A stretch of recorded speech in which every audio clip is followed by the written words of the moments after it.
শুনেন সাধারণ জনতা, গল্প শুনে যান। একটু সচেতন হতে হবে। কখনো কোনো কারণে হঠাৎ রাস্তায় একজন মানুষ অ্যাক্সিডেন্ট করেছে। সড়ক দুর্ঘটনায় গুরুতর আহত হয়েছে। তার পাটা ভেঙে ঝুলছে। এক পাশের মাংস ছিন্ন-বিচ্ছিন্ন হয়ে গেছে।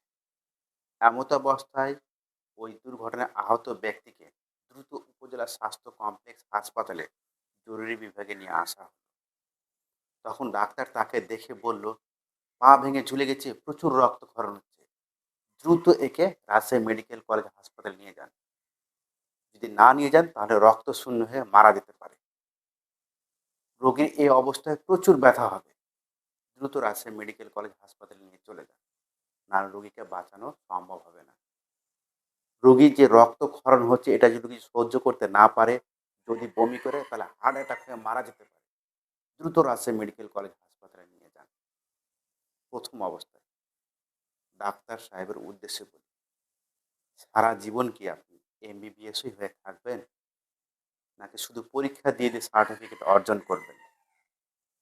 অ্যাসিস্ট্যান্ট, অ্যাসোসিয়েট, প্রফেসর এই ডিগ্রিগুলো তো একটা প্র্যাকটিক্যাল কাজের মাধ্যমে অর্জন করা দরকার আছে। যে রোগীর গায়ে হাত না দেন, একটু নাড়াচাড়া না করেন, কাটাছেঁড়া অপারেশনগুলো প্র্যাকটিক্যাল যদি না করেন, তাহলে দক্ষতা অর্জন করবেন কিভাবে? একজন দক্ষ ডাক্তার হওয়াও তো দরকার আছে। সাধারণ আমজনতার উদ্দেশ্যে বলি, যখন এই দুর্ঘটনায় আহত ব্যক্তিদেরকে রাজশাহী মেডিকেল কলেজ হাসপাতালে রেফার করে দেওয়া হয়, তখন একটু সচেতনতার পরিচয় দিতে হবে। পাটা ভেঙে ঝুলে গেছে, রক্তক্ষরণ হচ্ছে। এই অবস্থায় রাজশাহী মেডিকেল কলেজ হাসপাতালে নিয়ে গেলে আরও রক্তক্ষরণ হতে পারে। যাতে রক্তটা বন্ধ হয় এমন কোনো ওষুধ বা ইনজেকশনের ব্যবস্থা করে দেন। রোগী যাতে ব্যথা কম হয় এমন কোনো ওষুধ বা ইনজেকশনের ব্যবস্থা করে দেন। অর্থাৎ এই গুরুতর আহত ব্যক্তিটাকে অন্ততপক্ষে প্রাথমিক চিকিৎসাটুকু দিয়ে দেন।